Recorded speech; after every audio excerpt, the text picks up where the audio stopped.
Nótaí Gaeilge chundaí dúinn. Cuid haon, stair agus foinsí. Is tócha go bhfuil níos mó eolais againn fan na Gaeilge mar a labhraíodh is mar a labhraíodh bhí a nachan chundaí an oltamh, seachas a bhformánach, ná mar atá againn fa Gaeilge chundaí dúinn. Tá tafod fuama deanta de chanamuint gach chundaí oltach, seachas formánach agus an dúinn, chuir a gas. Mar sin haon, tá neart eolas cinnte againn faoin chanamuint, agus thuigleann a bheith beagnach cinnte fá go leor rud a dhéile.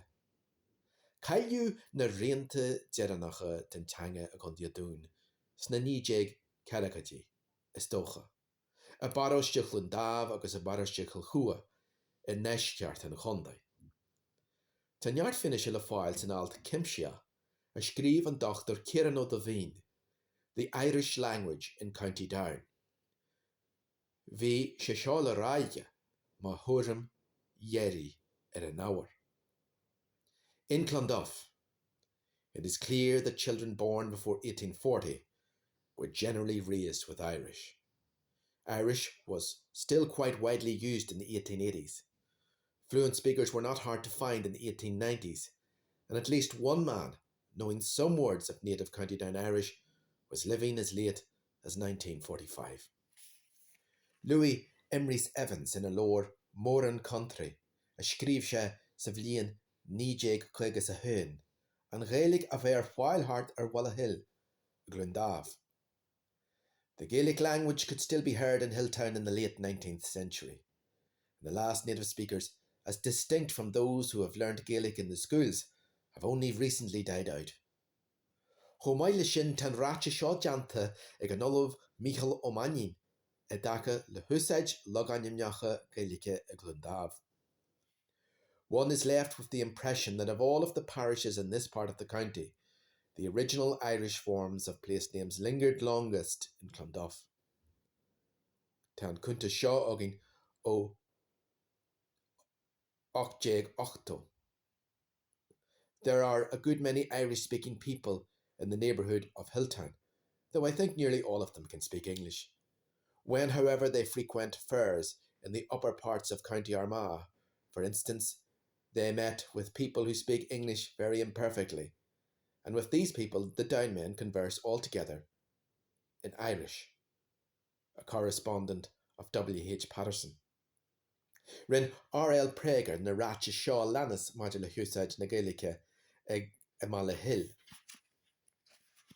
Half a century ago, when I first knew Hilltown, it was a backward place.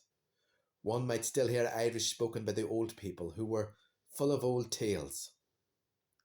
Agus, when I first knew Hilltown 50 years ago, you could still hear Irish spoken if you knew where to find it. Ar an drochúir ní dhearnú mór an stidir ar an chanamuint, cé gur ó daoine den mharabhfuil gur ó cainteoirí dúchais ar fáil fós agus an ábhuachan ar bun. Creidtar gur scríú an gríomhairí Gaeilge de a bhainneam ó gréthain, nótaí ar Gaeilge chundaí dúinn, ach ní féidir an suthar sin a amsú anois forúr.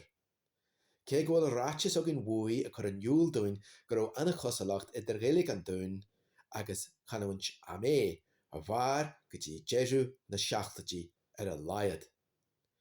Judging from the remnants of County Down Irish which I have collected, it differed little in idiom, vocabulary or pronunciation from Meath Irish. Tá fointe eile againn is saothar an urmaí William Neilson in An Introduction to the Irish Language, má ghlaachtar go bhfuil an suthar sin bunaithe ar Gaeilge chundaí dúinn. Is cinnte gur ó páirt mhór ag Pádraig Ó Lynchí faras dromaniesa chundaí dúinn i scríú Neilson's Grammar mar a thugtar ar a leabhar. Níl doubtar bí agam haon go bhfuil an saothar bunaithe, gin chuid is mó, ar Gaeilge an chundaí sin.